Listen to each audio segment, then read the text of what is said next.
আল আসাদ, 1000 গাড়ি। দামেস্কে স্বাগতম। ইমান আর গৌরবের দামেস্ক, আলেপ্পো, হামা, হোমস, ইদলিব, লতাকিয়া এবং তার্তুস, এই শহরগুলোর কথা আমরা সারা জীবন শুনেছি। মুক্ত স্বাধীন বাতাসে এখন সময় সকাল 6:18। আমরা দামেস্কের দিকে যাচ্ছি। আমরা এখন দামেস্কের পথে।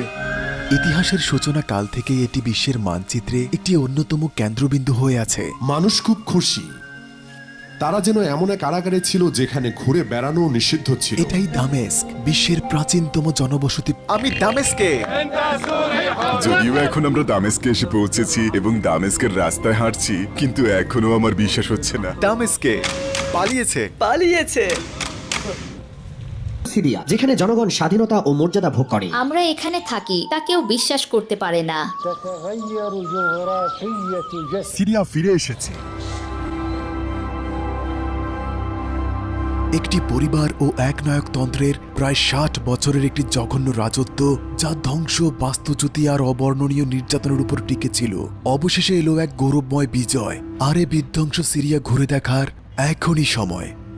শান্তি ফিরে এসেছে, সিরিয়া আবার আমাদের। এই এপিসোডে আমরা প্রাসাদ এবং কারাগারগুলি ঘুরে দেখব, সিরিয়ার শহরগুলি ঘুরে দেখব, জানবো এখানে গুলি আছে এক চূড়ান্ত মুক্তিযুদ্ধ যা 11 দিন স্থায়ী হয়েছিল এবং এক বিন্দু রক্ত ছাড়াই দামেস্কে মুক্ত করা হয়।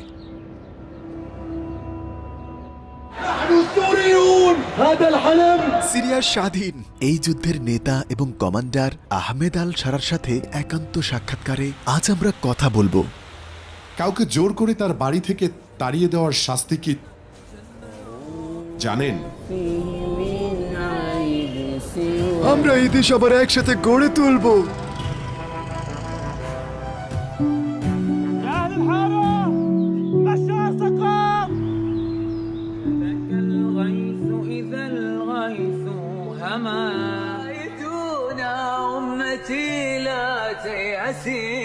মাথা উঁচু করে বাঁচবে তুমি সিরিয়ান, মাথা উঁচু করে বাঁচবে তুমি সিরিয়ান।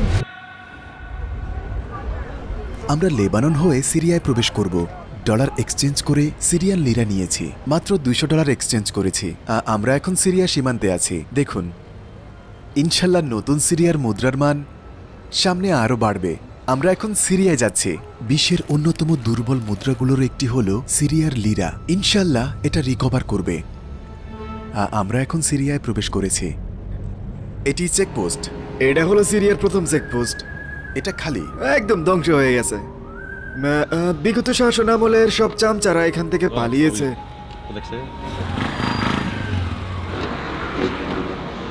একটি নতুন সিরিয়া তৈরি করার জন্য তারা রাস্তাঘাট আর চেকপোস্টগুলো পরিষ্কার করছে। আমরা এখন যাচ্ছি দামেস্কে, প্রায় পৌঁছে গেছি। যাওয়ার পথে আমরা এই ট্যাঙ্কগুলি দেখলাম। সৈন্যরা এটি রেখেই পালিয়েছে। সারা পথটা জুড়ে আপনি এমনই ধ্বংসপ্রাপ্ত রাস্তা আর পরিত্যক্ত ট্যাঙ্কগুলো দেখতে পাবেন। দামেস্ক পর্যন্ত যেতে এমন অনেকগুলো চেক পয়েন্ট ছিল। ওনারা বলছেন এটি ছিল সিরিয়ার সবচেয়ে ভয়ানক চেকপোস্ট। অবশ্য এখানে এখন কেউ নেই। দামেস্কের এই খুশির বন্যার সাথে সমস্ত আরবও আনন্দিত। আপনি কি খুশি? অনেক খুশি। এ বিজয়ে লেবাননের জনগণ বেশি খুশি। এটাই হলো দামেস্ক। সকলের আকাঙ্ক্ষিত উমাইয়ের রাজধানী, স্বাধীনতার রাজধানী সিরিয়া জিতে গেছে। সবকিছুর জন্য আলহামদুলিল্লাহ।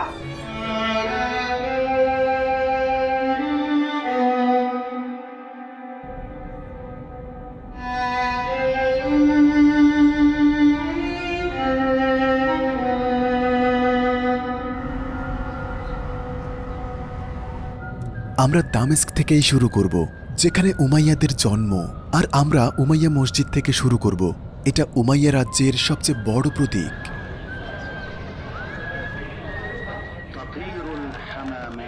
অতীতে এটি ইসলামী বিশ্বের জ্ঞান, সংস্কৃতি ও শিক্ষার কেন্দ্র ছিল। এটি 1715 খ্রিস্টাব্দে তৈরি হয়েছিল।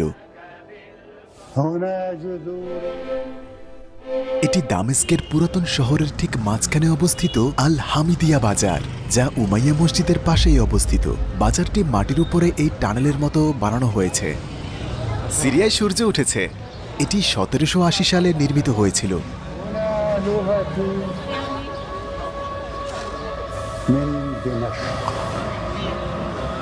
এখন আমরা দামেস্কের সবগুলো প্রাসাদ ঘুরে দেখব।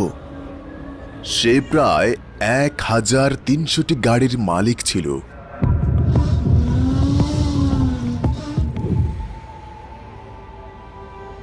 আমরা দেশটির সবচেয়ে গুরুত্বপূর্ণ প্রাসাদ থেকে শুরু করছি। গণভবন, রাষ্ট্রপতির বাসভবন।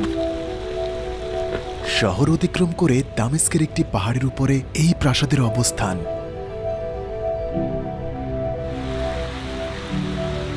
এই বাগানটি দেখুন, মনে হবে যেন আন্দালুসে আছেন। আপনার চারপাশে সব কমলালেবুর গাছে পরিপূর্ণ। এটা দামেস্ক। আপনি কি সম্প্রতি দামেস্কে সফরে আসা প্রতিনিধিদের দেখেছেন?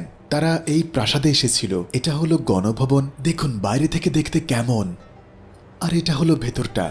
এটা জাপানিজদের দ্বারা তৈরি। তিনিই মহিমান্বিত আল্লাহ, যিনি সময়কে পরিবর্তন করেন। মাত্র 1 মাস আগে ক্ষমতাচ্যুত প্রেসিডেন্ট বাশার আল আসাদ এই দরজা দিয়ে প্রবেশ করত। সে এখানে বসত।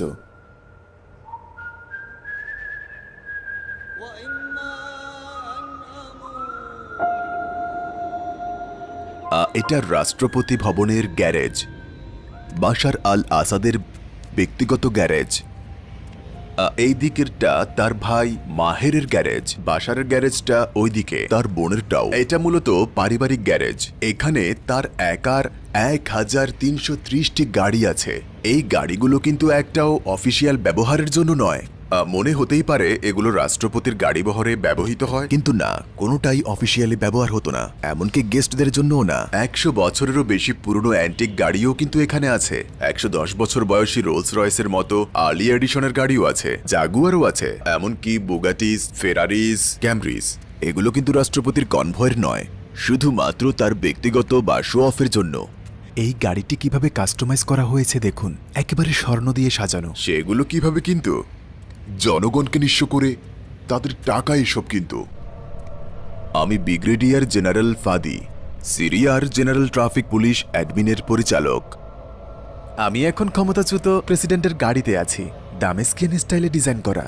তার জন্য বিশেষভাবে ডিজাইন করা গাড়িগুলোর এটি একটি। মনে হয় পৃথিবীতে এটাই স্বর্ণ দিয়ে মোড়ানো এই ব্র্যান্ডের একমাত্র গাড়ি। এটি একটি মডার্ন ক্লাসিক গাড়ি। এর নাম বিসিসি ভিনটেজ। বিলাসবহুল যানবাহন তৈরিতে এক্সপার্ট একটি রাশিয়ান কোম্পানি এই গাড়িটি বানিয়েছে। এটা বুলেট প্রুফ।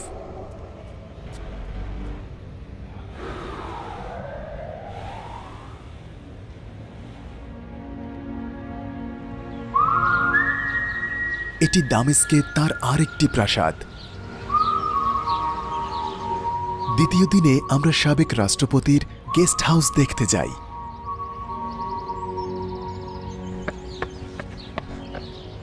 এখান থেকে আপনি পুরো দামেস্ক দেখতে পারবেন।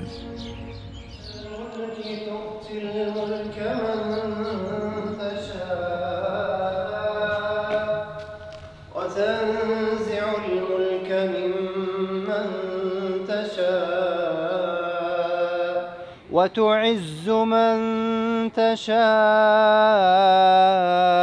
وتذل من تشاء بيدك الخير إنك على كل شيء قدير।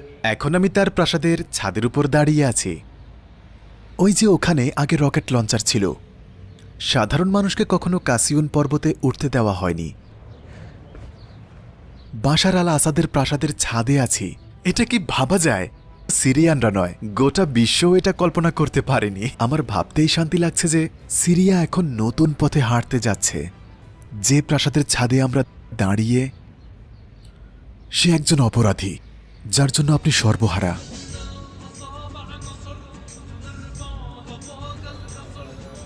দামেস্কে এগুলো সব সামরিক ব্যারাক ছিল এবং তার আন্ডারে ছিল। ওই পুরো কাসিয়ানো পর্বতটা তার দখলে ছিল, কেউ সেখানে যেতে পারতো না।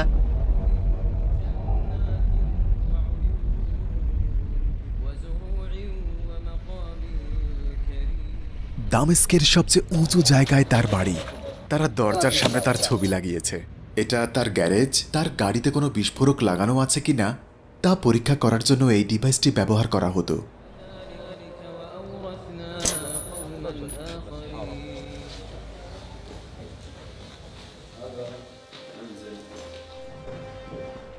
আমরা এখন তার বাড়িতে এসেছি। সে রাশিয়ায় পালিয়ে যাওয়ার পর লোকজন এখানে এসে হামলা চালায়। একসময় তার কারণে লাখো সিরিয়ান সমুদ্র পাড়ি দিয়ে ইউরোপে আশ্রয় নিয়েছিল।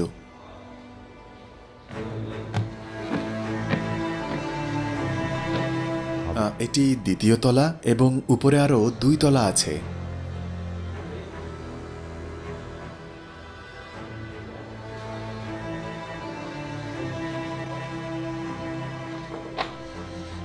দেখুন,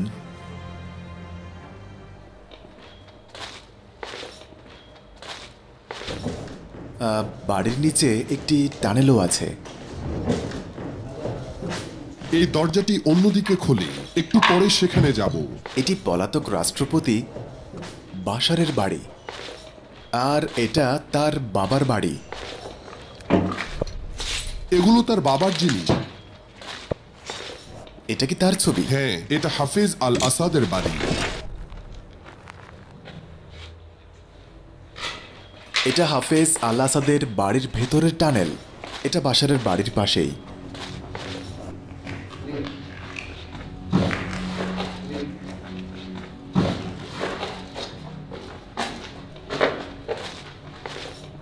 এখন আমরা টানেলের ভেতরে আছি।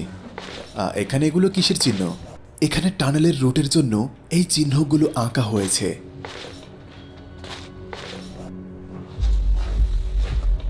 টানেলের মধ্যে চিহ্ন এঁকে রেখেছে যাতে তারা হারিয়ে না যায়।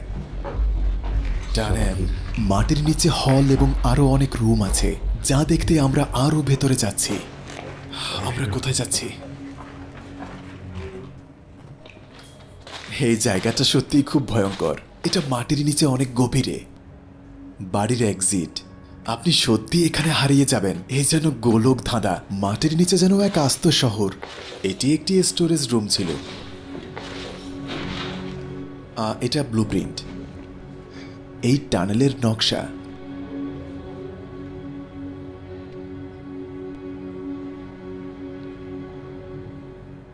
এটা আন্ডারগ্রাউন্ডে। এখানে বিছানাও আছে। এই দিকটায় আরো বিছানা আছে। এটা হলো power supply, air condition unit. মাটির এত নিচে তারা কিভাবে এই মেশিনগুলো ম্যানেজ করত? 8 নম্বর দরজা, যাতে আপনি হারিয়ে না যান।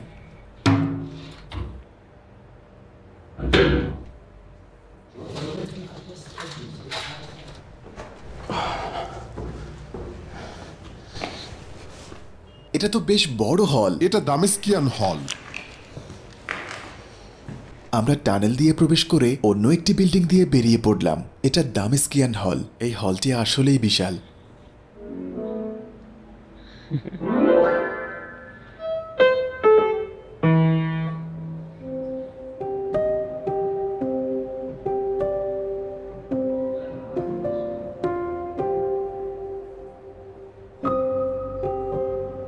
দেখুন, আমরা এই বিল্ডিং এর টানেল থেকে বের হয়েছি। এখানে একটি গেট আছে। অবশ্য পুরো রাস্তাটা আগে ব্লক ছিল। আমার এই আঘাতটা দেখা যাচ্ছে, আরো অনেক ক্ষত আছে। এটা একটা চমৎকার অনুভূতি, আলহামদুলিল্লাহ। এটা বাগান আর ওটা গেট। ভাই, আসসালামু আলাইকুম। এই বাড়িগুলোর মালিকদের তাদের নিজের বাড়িতে থাকা নিষিদ্ধ ছিল। এখন আমরা দামেস্কের বাইরে যাচ্ছি। আমরা অন্যান্য শহরের প্রাসাদগুলো ঘুরে দেখব। যেমন এই প্রাসাদটি আলাপ্পোতে অবস্থিত। এটি আলাপ্পোতে তার প্রাসাদ। এই শহরে এলে সে এই প্রাসাদে থাকত।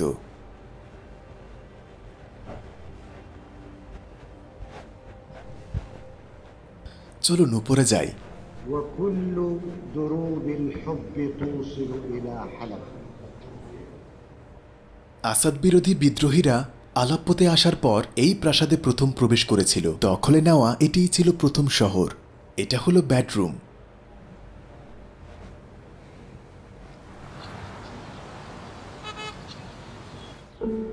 তারপর আমরা লাতাকিয়ার দিকে রওনা হলাম। একে বলা হয় উপকূলের বধূ। এখানে আরেকটি প্রাসাদ আছে সমুদ্রের কোল ঘেঁষে। এখানে মোট 3টি প্রাসাদ আছে। আল সারুদ। এখন প্রাসাদের ভিতরে। এখন লাতাকিয়ায় বাশার আল আসাদের প্রাসাদে আছি। এটি 3টি প্রাসাদ নিয়ে গঠিত। সমুদ্রের ধারে? হ্যাঁ, এবং একটি মেরিনা এবং একটি হেলিপ্যাডও আছে। আপনি ভিতরে হারিয়ে যেতে পারেন। গাছের মাঝে হারিয়ে যাবেন। প্রাসাদের ভিতরেও। লাতাকিয়াতে স্বাগতম। প্রিয় জো, বাশারের প্রাসাদ থেকে আপনাকে কিছু দেই। এটি তানজারিনা সাইট্রাস চাষের জন্য বিখ্যাত। এই দেশের মানুষের 3 প্রাসাদের বাগান থেকে তানজারিনা। যেন বাশারের মতোই খারাপ। আমরা প্রাসাদের উপর বিজয় চিহ্ন এঁকেছি। আলহামদুলিল্লাহ। এটাকে লেবো বলে।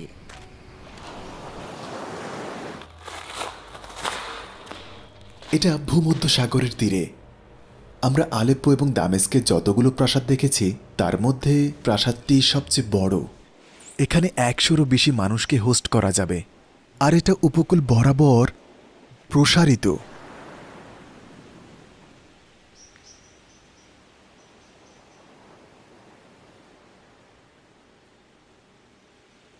এখন সময় সকাল 6:18। এটা দামেস্কের সময়। সিরিয়ায় বাশার আল আসাদ ছাড়া একটি সুন্দর সকাল। তারপর আমরা দামেস্কে ফিরে আসি এবং কাসিয়ানু পর্বতের একেবারে চূড়ায় গিয়ে উঠলাম। সেখান থেকে পুরো শহরটা দেখা যায়, যেটা একসময় মানুষের জন্য নিষিদ্ধ ছিল।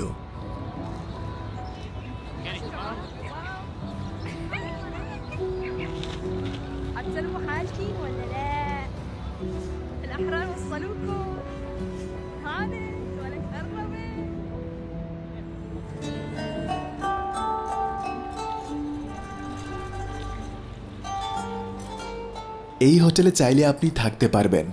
দামেস্কে এলে সত্যিই আপনার অনেক ভালো লাগবে।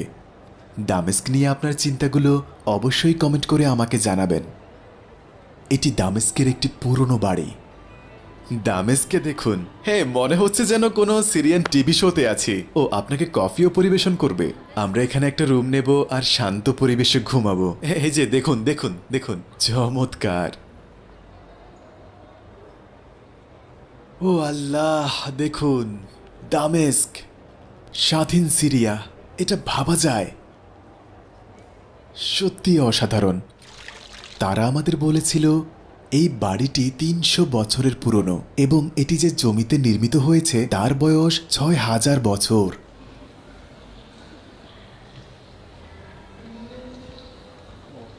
ব্ল্যাকবেরি জুস এখানের ঐতিহ্যের অংশ।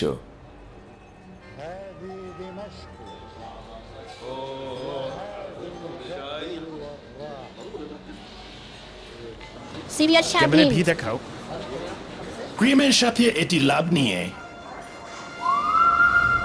তাহলে প্রবাসী ও পর্যটকরা কবে ফিরতে শুরু করবে? দামেস্কে স্বাগতম। আমরা এয়ারপোর্ট গেটে আছি। এটি সবার জন্য আবার নতুন করে খোলা হবে। নতুন সিরিয়া আজ মুক্ত। দামেস্ক আন্তর্জাতিক বিমানবন্দর। আপনি শীঘ্রই সিরিয়ার সবাইকে ফিরে আসতে দেখবেন। আমরা দামেস্ক আন্তর্জাতিক বিমানবন্দর ঘুরে দেখেছি। আমরা এখন বিমানবন্দর গেটে আছি। বিসমিল্লাহ। মাটিতে তার ছবি। এটা passport control area, VIP lounge.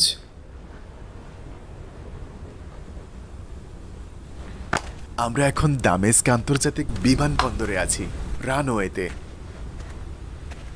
এই সিরিয়া একসময় বিচ্ছিন্ন হয়েছিল, কিন্তু এখন এটা উন্মুক্ত। সিরিয়ার পাসপোর্ট আরো শক্তিশালী হবে ইনশাল্লাহ, আর তারা বিশ্বভ্রমণ করবে। বর্তমানে এটি বিশ্বব্যাপী দুর্বল পাসপোর্টগুলোর মধ্যে একটি।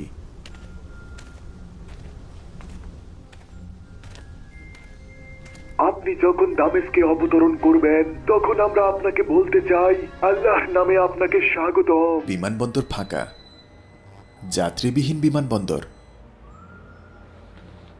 দেখুন বিমানবন্দরে বিড়াল। তিনি এখনো বিশ্বাস করতে পারছেন না তিনি 10 বছর পর দামেস্কে এসেছেন। সিরিয়ান এয়ারলাইন্সের প্রিয় যাত্রীরা, এখন সকাল 6:18। স্বাধীন সিরিয়ায় একটি সুন্দর সময়। সিরিয়া নিয়ে আপনার ভাবনা কি? আমরা সবাই সাথে সাথে দূতাবাসের দিকে রওনা দিলাম। কাতারের সমস্ত সিরিয়ার দূতাবাসে গিয়েছিল এবং আমরা দাবকেহর নাচ নেচে সেলিব্রেট করতে লাগলাম। এটা সত্যি অন্যরকম অনুভূতি। আমি জানা মাত্রই আমি আমার বাবাকে কল করলাম এবং আমরা দুজনেই কলে কাঁদতে লাগলাম। এটা সত্যি অবিশ্বাস্য।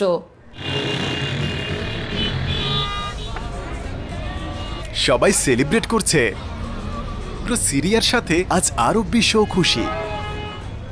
এটি সিরিয়ার সবচেয়ে বিখ্যাত স্কোয়ার। প্রতি শুক্রবার বিজয় উদযাপন করতে সবাই এখানে জড়ো হয়। সিরিয়া স্বাধীন, অবশেষে রাজধানী স্বাধীন।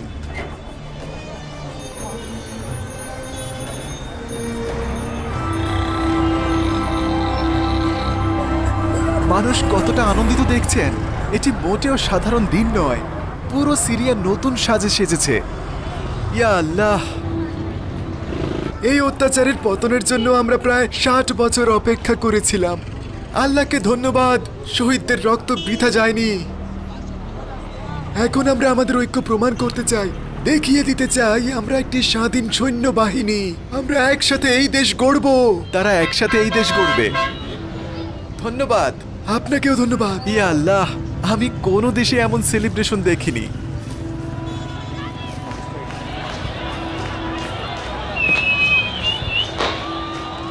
বিভিন্ন দেশ থেকে মানুষ আসছে, সবাই সেলিব্রেট করছে।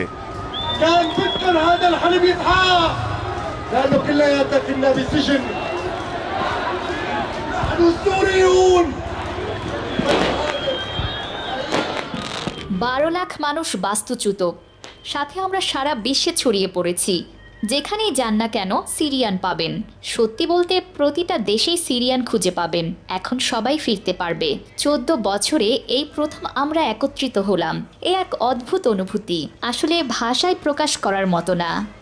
আলহামদুলিল্লাহ, আলহামদুলিল্লাহ, আলহামদুলিল্লাহ। আপনাকে অনেক ধন্যবাদ। আপনাকেও ধন্যবাদ। হাফেজ আল আসাদ। এটি মিডিয়া মন্ত্রণালয় পেয়েছেন? হ্যাঁ, দেখুন বইটা কত মোটা। এটা শুধু একজন ব্যক্তিকে মহিমান্বিত করে লেখা। এই ব্যক্তি 60 বছর দেশ চালালো। সিরিয়ান জনগণের উপর কি নিপীড়ন আর অত্যাচারই না চালালো সে। আমরা এই মুহূর্তেও যেন স্বপ্নে বাস করছি। তাহলে কি পরিবর্তন আসছে? হ্যাঁ, নতুন সিরিয়া গড়তে পরিবর্তন আসছে। মুক্ত সিরিয়া, যেখানে জনগণ স্বাধীনতা ও মর্যাদা ভোগ করে। অসাধারণ। তারা 1 সপ্তাহ ধরে ঘুমায়নি। তারা এখানে অফিসেই থাকে। আপনাদের জন্য শুভকামনা।